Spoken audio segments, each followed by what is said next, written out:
Road కడమ వైపు నడుస్తున్నారు, పన్నులు కడుతున్నారు. చక్కటి రాష్ట్రం. తాపకి మనం బీహార్తో వెళ్ళి పోల్చేస్తున్నాం. వాళ్ళ మనసులు, వాళ్ళ హృదయాలు గాయపడతాయి. అక్కడ లేని అరాచకం ఇక్కడ ఎలా వస్తుంది? అక్కడ 2 ఇంజన్లు, ఇక్కడ 2 ఇంజన్లే. ఆంధ్రప్రదేశ్లో ఎమ్మెల్యేలు, మంత్రులు వీళ్ళందరూ అవినీతికి పాల్పడుతున్నారు అనేటువంటి అంశాన్ని మీరు నేను చెప్తే ఎట్లా విజయకిరణ్ గారు ఒప్పుకోరు. చంద్రబాబు నాయుడు చెప్తున్నాడుగా, కొంతమంది అవినీతి పాల్పడుతున్నారు, వాళ్ళ మీద చర్యలు తీసుకోండి చంద్రబాబు నాయుడు చెప్తున్నాడు. వాళ్ళకి మద్దతు ఇచ్చే మీడియాను రోజు చదువుకోమనండి. ఫస్ట్ పేజీలో ఆంధ్రజ్యోతి, ఈనాడులో చదువుకోమనండి. ఏ ఎమ్మెల్యేలు ఏ విధంగా ఇసుక దందా చేస్తున్నాడు, మద్యం దందా చేస్తున్నారు, అదే విధంగా భూ అక్రమాలకు పాల్పడి, ఇవన్నీ కూడా వాళ్ళు చదువుకోవచ్చు, ఇవన్నీ వాళ్ళు చూసుకోవచ్చు. అయితే ఈ విషయంలో మరింత అవినీతి ఇవన్నీ కూడా జరుగుతుంటే నేను వెంటనే ఏదో వాళ్ళు ఎవరితో పోల్చుకుంటున్నారు, వైసీపీతో పోల్చుకుంటున్నారు. దయచేసి నేను కూటమి ప్రభుత్వాన్ని మీరు వైసీపీతో పోల్చుకోవద్దాయా? మీరు చెప్తున్నటువంటి చంద్రబాబు నాయుడు ఇంకా ముందు 3 సార్లు పరిపాలించాడు, వాటిని మీరు చూసుకోమని చెప్తున్నా. ఇక్కడ బీజేపీ విషయానికి వస్తే బీజేపీ అయితే బాగా ఆనందంగా ఉందండి. ఎందుకు అనంటే ఇలాంటి అక్రమాలు, అవినీతి, అదేవిధంగా వీళ్ళిద్దరి మధ్య యుద్ధం, వీళ్ళు అదుపు తప్పి చేసుకునేటువంటి పనులు, తెలుగుదేశం వైఖరి మీద బీజేపీ చాలా ఆనందంగా ఉంది. సంవత్సర కాలంలోనే ఇంత ఈ ప్రభుత్వంలో ఎవరికి ఈ చెడ్డ పేరు వస్తుంది? కూటమికి సంబంధించినటువంటి కూటమి హెడ్ గా ఉన్నటువంటి తెలుగుదేశం పార్టీకి చంద్రబాబు నాయుడికి చెడ్డ పేరు వస్తుంది. చివరి 3 ఏళ్లలోనో 4 ఏళ్లలోనో నాకు తెలిసి అయితే ఇదే తరహా పరిస్థితి ఉంటే బీజేపీ ఆటోమేటిక్ గా తనదారి తన చూసుకుని పవన్ కళ్యాణ్ అలా అన్నాడు కదా, వాళ్ళు ఇచ్చినటువంటి డైరెక్షన్ లో రోడ్డు మ్యాప్ లో ఇప్పుడు తమిళనాడులో తిరుగుతున్నాడు. ఆ విధంగా అటు ఇటు తిరిగి వచ్చేసి పవన్ కళ్యాణ్ పెట్టుకొని బీజేపీ వాళ్ళ దారిలో వాళ్ళ ఆంధ్రప్రదేశ్ లో వాళ్ళ సొంత రాజకీయ పరిస్థితుల్లో వాళ్ళకి ఒక అవకాశాన్ని ఈ రోజు తెలుగుదేశం పార్టీ ఇస్తుంది. వాళ్ళ భవిష్యత్ రాజకీయం నాకు తెలిసి అదే.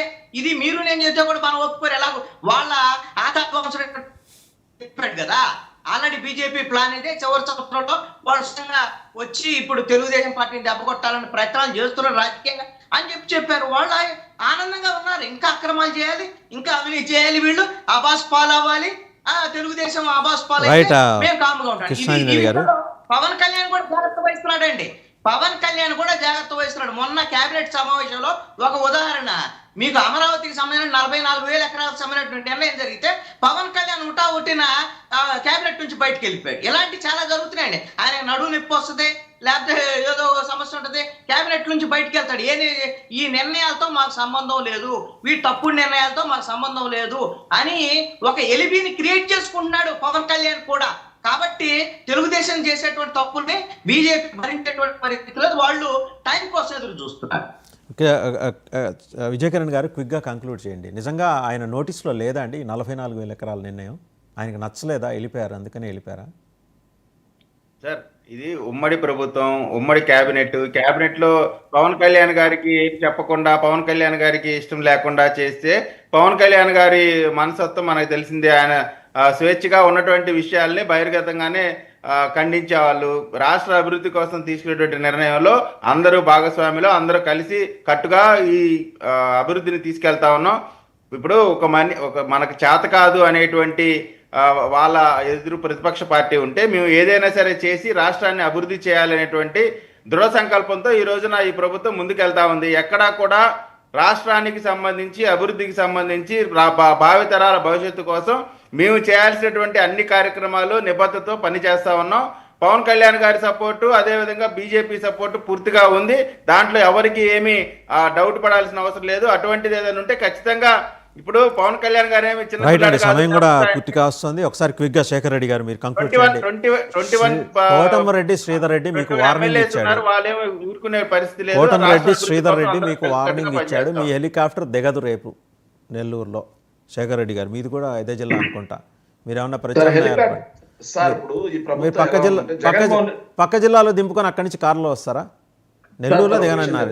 ఈ ప్రభుత్వం ఎలా ఉందంటే సార్, జగన్మోహన్ రెడ్డి గారు హెలికాప్టర్ లో రాకూడదు, జగన్మోహన్ రెడ్డి గారు కారులో రాకూడదు. మరి తాడేపల్లిలో పల్లె వెలుగు బస్సు ఎక్కి, నెల్లూరులో ఆత్మకూరు బస్ స్టాండ్ ఉంటుంది, ఆత్మకూరు బస్ స్టాండ్ లో దిగి ఆడ ఒక షేర్ ఆటో మాట్లాడుకొని ఆ ఆటోలో ఎక్కి జైలు దాకెళ్ళి పరామర్శించి, మళ్ళీ అదే ఆటోలో రిటర్న్ వచ్చి ఆత్మకూరు బస్ స్టాండ్ దగ్గరికి వచ్చి మళ్ళీ సూపర్ లగ్జరీ ఓల్వో ఈ బస్సు కూడా వస్తారు, పల్లె వెలుగు బస్సు ఎక్కి ఇక్కడికి వస్తారేమో సార్. చూద్దాం ఏం జరుగుతుంది. Thank you very much. Thank you very much. అలాగే జరుగుతుందేమో చూద్దాం. ఒక ఆల్టర్నేటివ్ మీన్స్ ఉంటాయి కదా. కృష్ణాంజనేయులు గారు, శేఖర్ రెడ్డి గారు, విజయకిరణ్ గారు అందరికీ ధన్యవాదాలు.